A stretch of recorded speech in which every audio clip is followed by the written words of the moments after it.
Good morning, good afternoon, good evening. As I promised, I'll do dash cam recording for you, show you guys what happened yesterday. So let's actually look at it and I'll comment as we go. So I do apologize.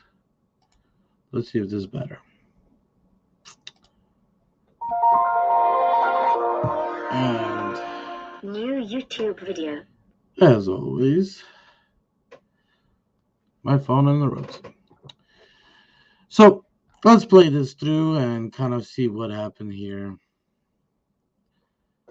As you guys can see, we stayed on a red light. I am doing something on my spare phone and kind of give you guys an idea on where I was actually was doing something at the top left corner of my windshield is on my second phone.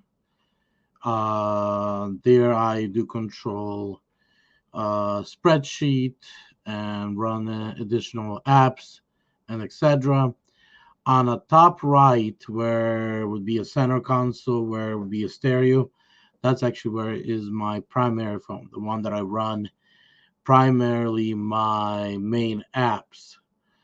Um, so as you guys can see, the car took off and I started going after. Let me actually kind of back up a little.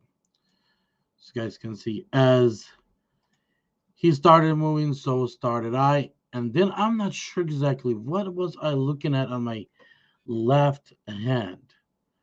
As you guys can see, I am looking at my left hand. Not sure exactly what distracted me there, but it distracted me enough to make this happen. I'm going to turn off, and you guys can actually see the full. So, and made that happen. I'm not sure what distracted me down there. As I told you guys before, I'm not sure exactly what happened. That's why I kind of went back and wanted to see the recording, what exactly happened here. Because, we all drive, and most of you guys that are door dashing, doing any kind of app while you're driving, you guys know how much those apps take attention of ours. Look at the timing. Look at that. I'm looking at him. 1 second, 2 seconds, 2 seconds. That's all what it took. 2 seconds of distraction. How much more are we distracted by these apps than 2 seconds? It took 2 seconds right there to get distracted and end up in a problem. If I would have been distracted 3 seconds, I would have never even braked.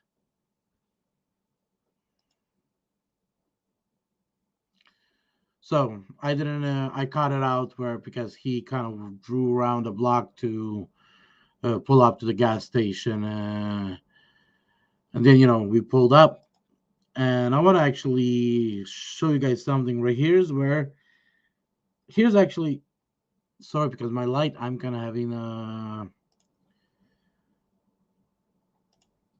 but you guys can see the red square at the bottom, the white, that is actually of my front bumper. You guys can see the three lines that are within that red square. Those are the imprints on my white car, the left.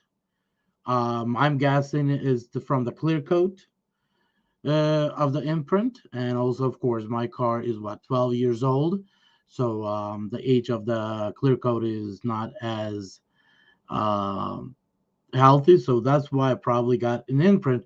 Where on his end, nothing. He walked, he wiped, he did whatever it took. Of course, he drew off that car off the lot a couple of days ago. So, he was really thorough, never didn't even found a scratch on his bumper. So, where is it? Of course, my dash cam didn't record everything because I turned off the ignition because I have a habit of whenever I got out of the vehicle, I hit the power button to turn the ignition off. Here's the image of, the three lines that left from his car, but nothing on his car at all whatsoever. So those are the recordings, like I promised you guys. Let's get back to. So, as I want to say is, when you're out there, be careful. You guys see, in my situation, it took what? I don't think it's even 2 seconds. It was a second and a half, and that was more than enough to bump somebody. Let's call it bump. Now, um, and I know how the cars are built. You have a bumper there, and behind the bumper you have foam, and then behind the foam you have bumper reinforcement. That's a metal bar that goes across the whole bumper to prevent from you actually doing further damage to the vehicle. And that foam between my car and his car would actually prevent it from having any visible damage other than just a surface scratch. So that's about it on my end. On his end, nothing at all because of the very fresh clear coat and paint.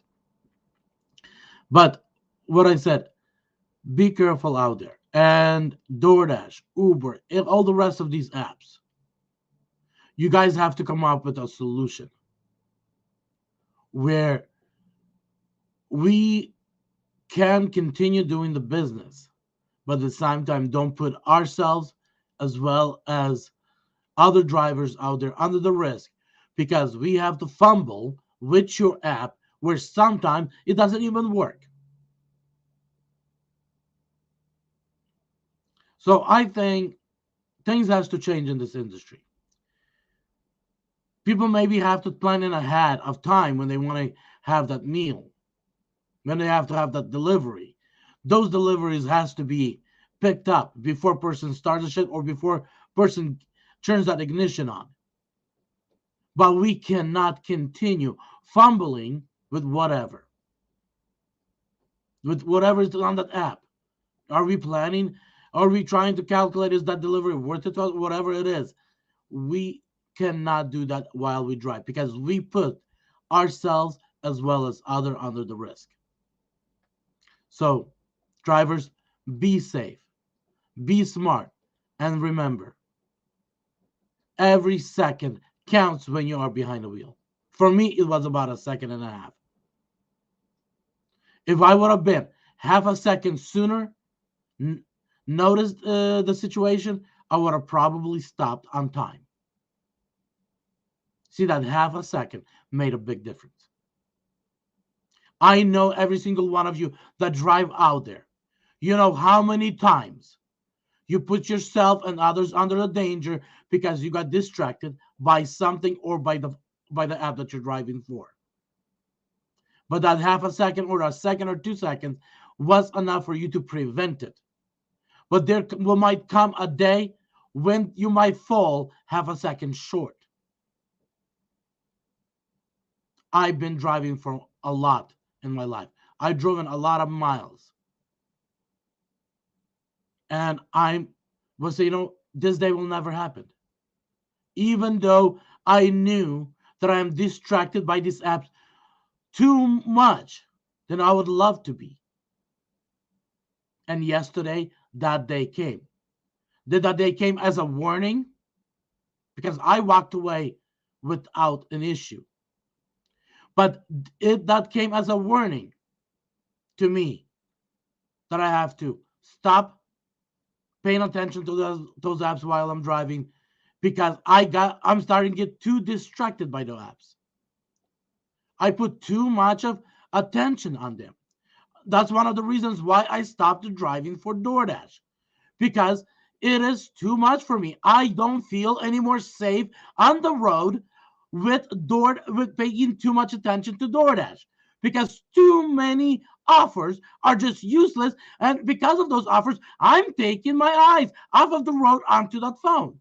How many times have you, because of those 225, 325s, and 425s, have actually taken your eyes off the road and onto that phone when you should have been watching the road? This industry has to change. And government And Department of Transportation needs to get involved. Because these apps are not something that is safe, and they're not, with their prices that they're offering to us, they're not offering a safe environment. Customers that are refusing to tip, remember, it's not about you saving $2. It's about you putting in danger a driver and others on the road by saving those $2 or those $4. And that needs to stop. If DoorDash is refusing to stop, maybe customers need to get involved and stop it. I walked away yesterday. But my question is, how many drivers are there might not be able to walk away today or tomorrow after tomorrow with an easy, just a bump? How many of those drivers might actually have to pay a price of their or somebody else's life because they took their eyes off the road and onto the phone trying to calculate, is that offer worth it? Please, DoorDash, please, customers and drivers, do whatever it takes to keep yourself and others safe on the road, and be blessed.